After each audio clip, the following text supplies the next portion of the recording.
everyone, and welcome to the Dancing Bear Enlightenment Academy YouTube Holistic Transformation Podcast. Today, we have a great guest speaker, Raymond Frietas. He is a coach. His coaching name is Ray of Life Me. He is a life coach, specializing in love and spirituality. Welcome, Ray. Thank you, Beverly, for having me on.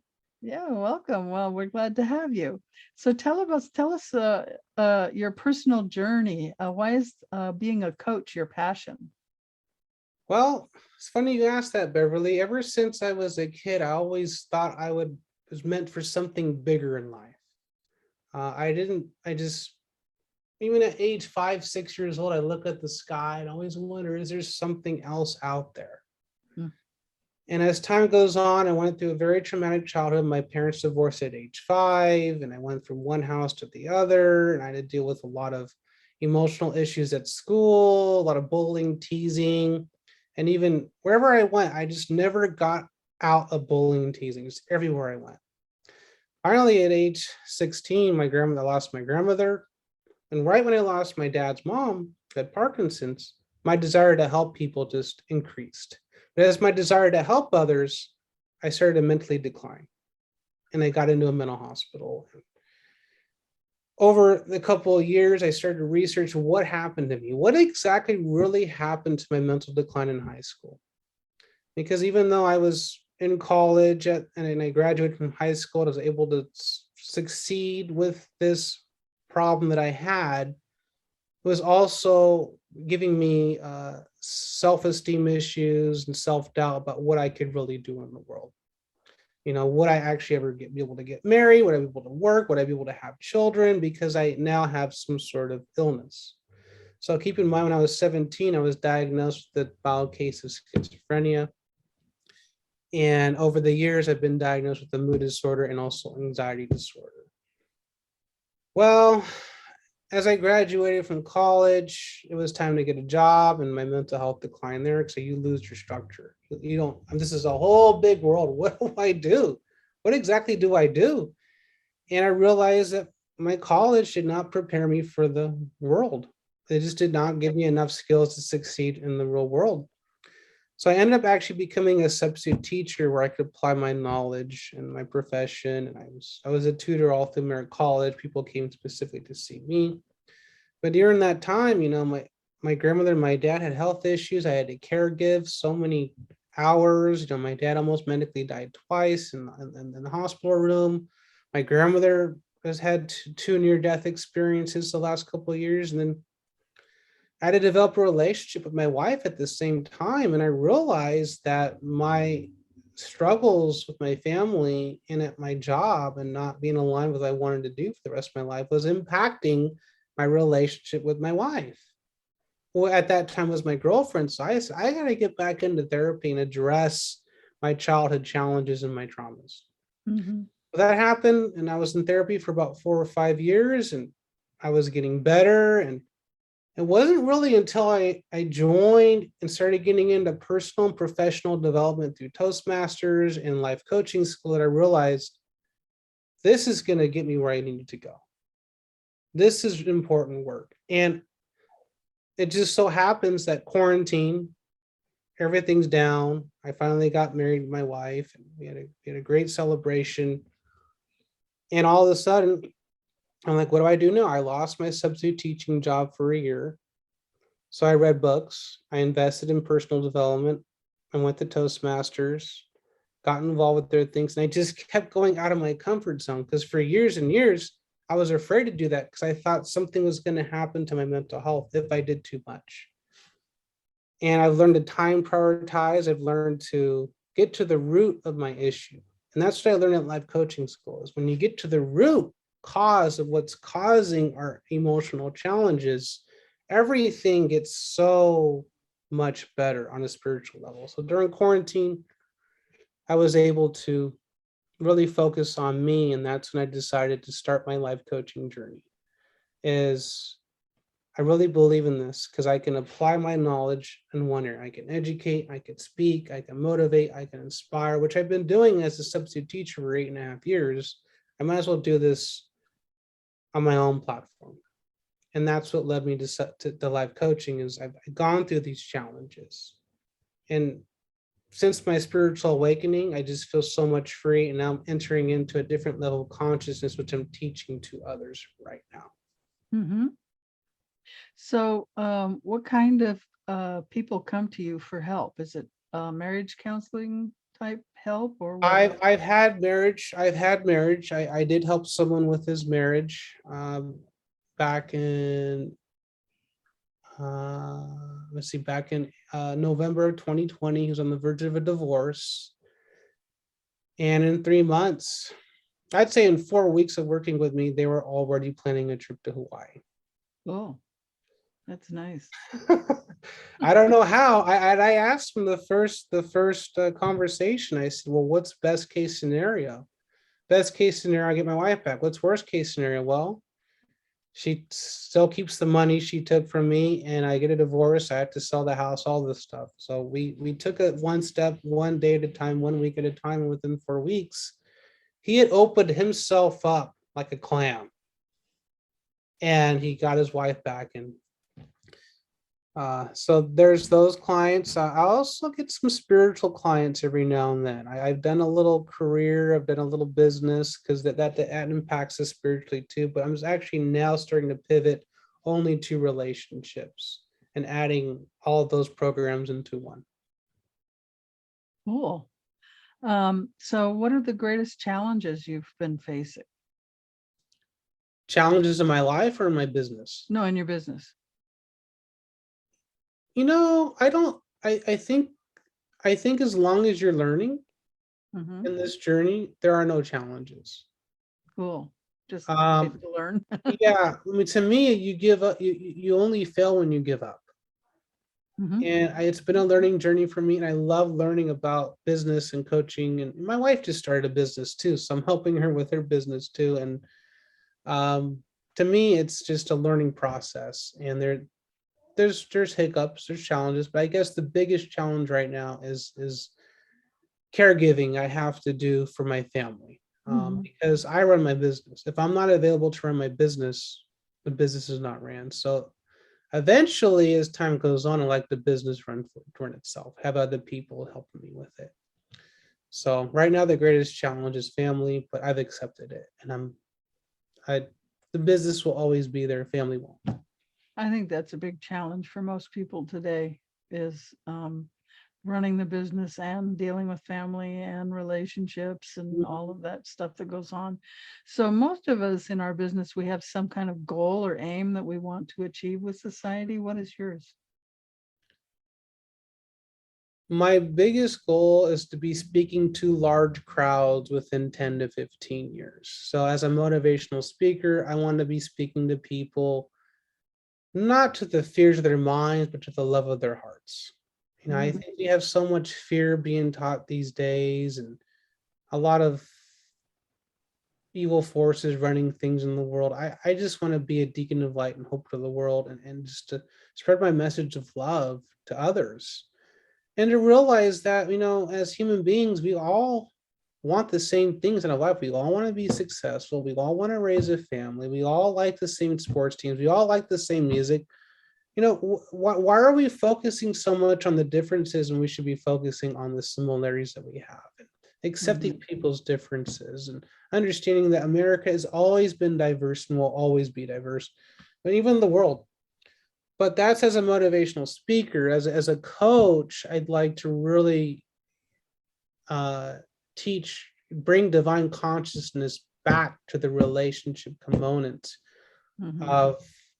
of relationships, because I think for so long, organized religion has like kind of taken control of spiritual guidance in relationships. Well, now people are moving away from that. They don't want to be told what to do. So I provide a similar element to it without the religious dogma. They're just going to learn divine consciousness, different ways you can enter into it, different ways you can actually reach it in the world that's still here, and leave it at that, because it's a great way to accomplish your goals.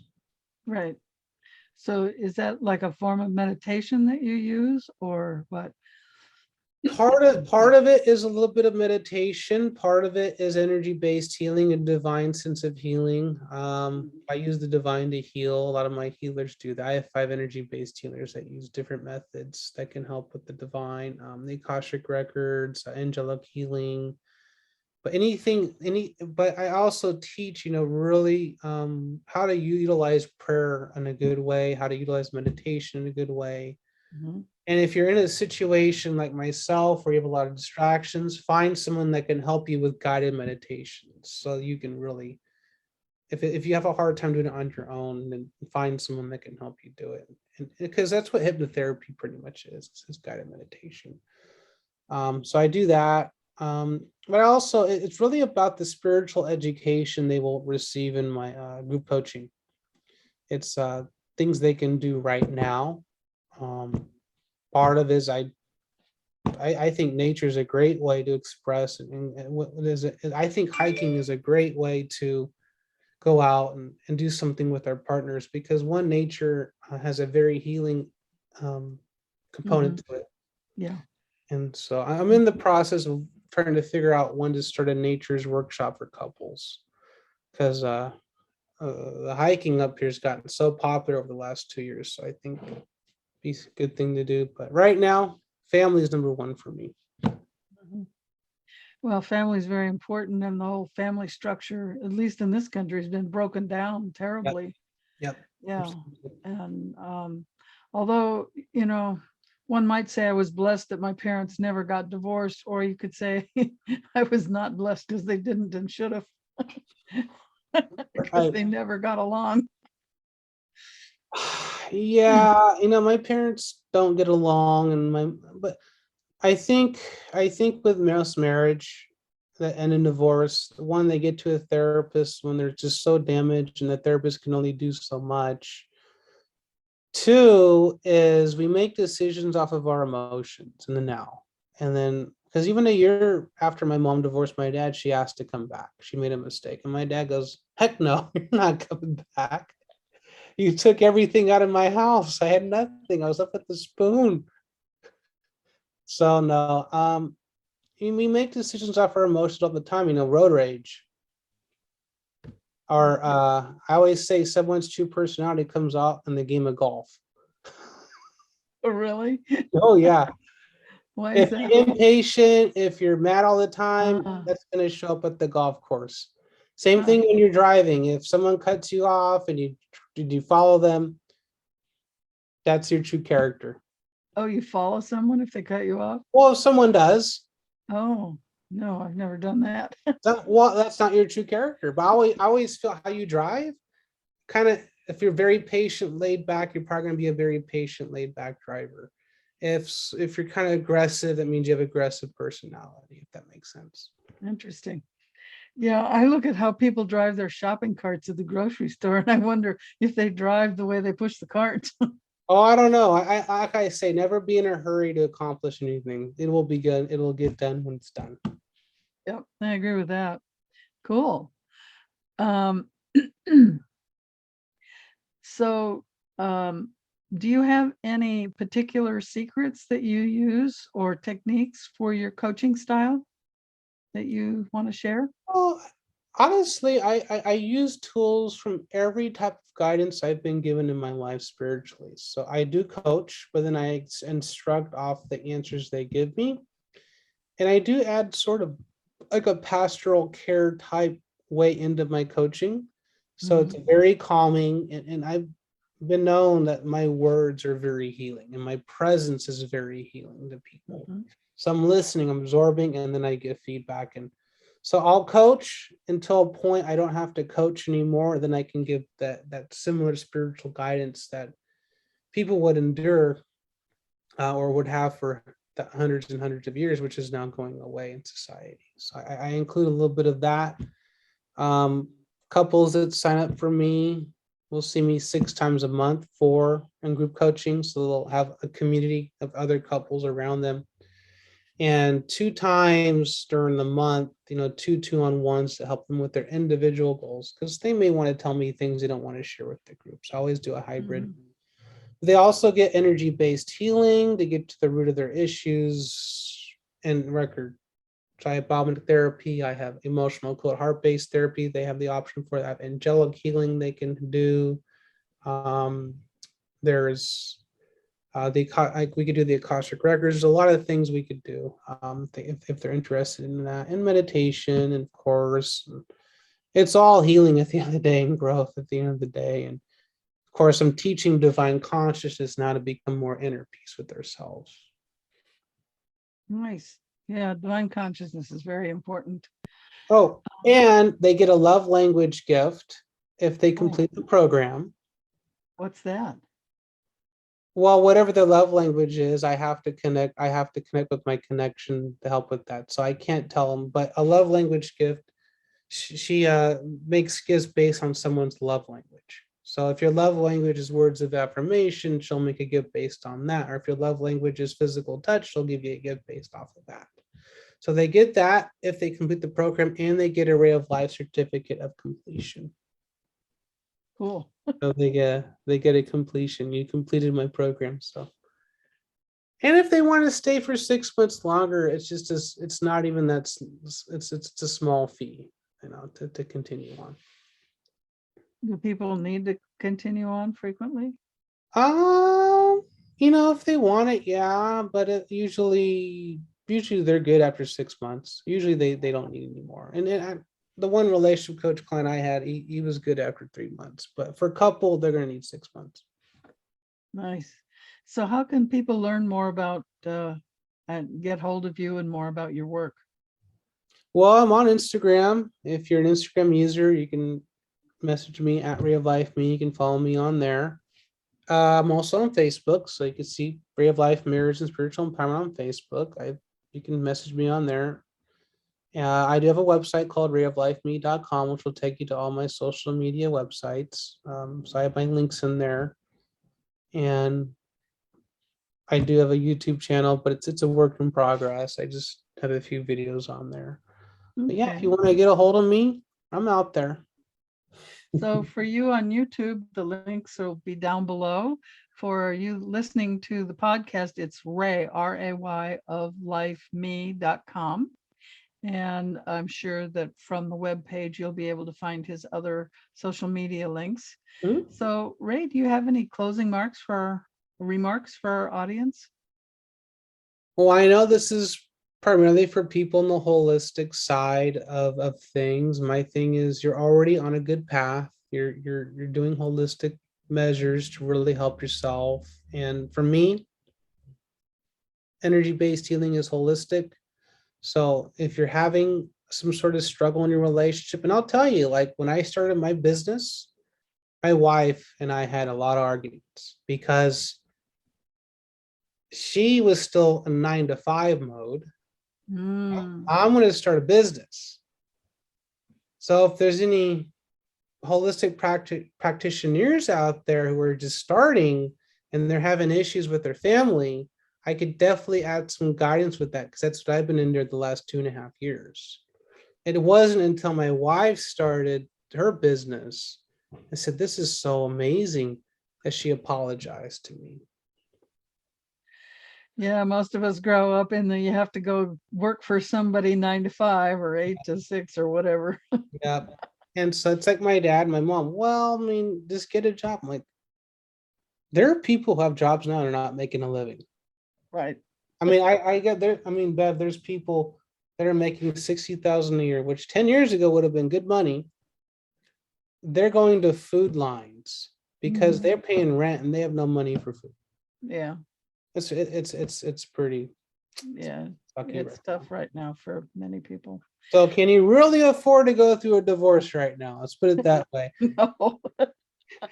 And we're going to go through a recession real soon. Can you really afford a divorce then? No. And it's a lot more affordable to hire a coach than actually a therapist. I'm not going to throw cookies at therapy because I think it's great, but coaching has been proven to be just as effective as therapy and psychology.today, if not more. And you might be in therapy for a year or two. And let's face it, if you're on the verge of if you're on a crisis point, how much long do you have to fix this? Yeah. A couple months, 6 months? You don't have years, I will tell you that. Very true. Well, Ray, it was great talking to you. Thank you so much for being our guest today.